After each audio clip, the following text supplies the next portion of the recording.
கர்த்தர் நல்லவர். அவர் கிருபை என்றும் உள்ளது. இந்த நாளில் ஒரு புதிய கிருபைகளோடு உங்களை சந்திப்பாராக.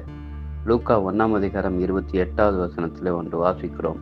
அவள் இருந்த வீட்டிலே தேவதூதன் பிரவேசித்து, கிருபை பெற்றவரே வாழ்க, கர்த்தர் உன்னோடு கூட இருக்கிறார், ஸ்திரீகளுக்குள்ளே நீ ஆசீர்வதிக்கப்பட்டவள் என்றான் என்பது.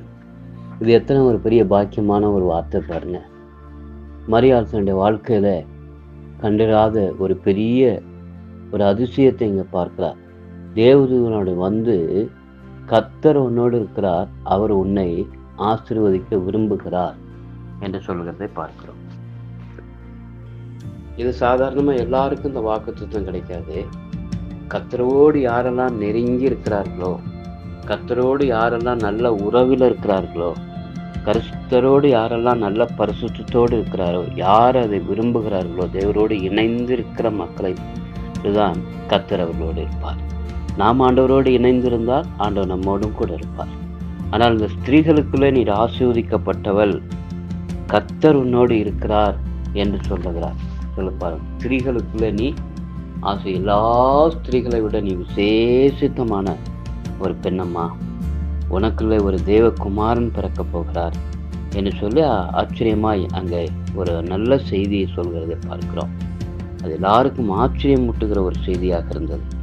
அதுபோல கர்த்தர் நம்மை உண்மையாகவே நேசிப்பாரானால் கர்த்தர் நம்மை ஆசீர்வதித்து நம்மை வழிநடத்த வல்லமையுள்ளவராக இருக்கிறார். அந்த கிருபைகளை உங்களுக்கும் தருவார். கர்த்தர் உங்களோடு கூட இருக்க வேண்டுமானால் நீங்கள் அவரோடு கூட இருக்க வேண்டும்.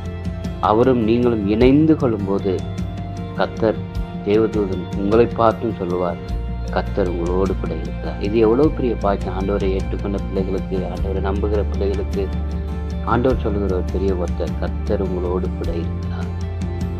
நம்மை ஓடு கூட இருப்பார், நம்மை வழிநடத்துவார், நம்மை பாதுகாப்பார், நம்மை பராமரிப்பார்.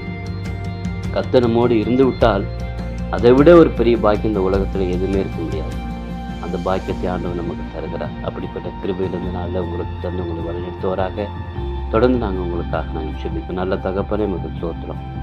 ஆண்டவரே, அந்த மரியாளுக்கு கொடுத்த அந்த வாக்குத்தத்தத்தை இன்றைக்கு உங்களுடைய பிள்ளைகளுக்கும் தருகிறேன். கர்த்தர் ஆண்டவரே பிள்ளைகளோடு கூட இருக்கிறீர் என்பதை உறுதிப்படுத்தி அதில் நிலைத்திருக்க உம்மோடு இணைந்து வாழ அவர்களுக்கு உதவி செய்யும். காத்துக்கொள்வார்கள். இயேசு நாமத்தில் கேட்கிறோம், ஜீவனுள்ள நல்ல பிதாவே.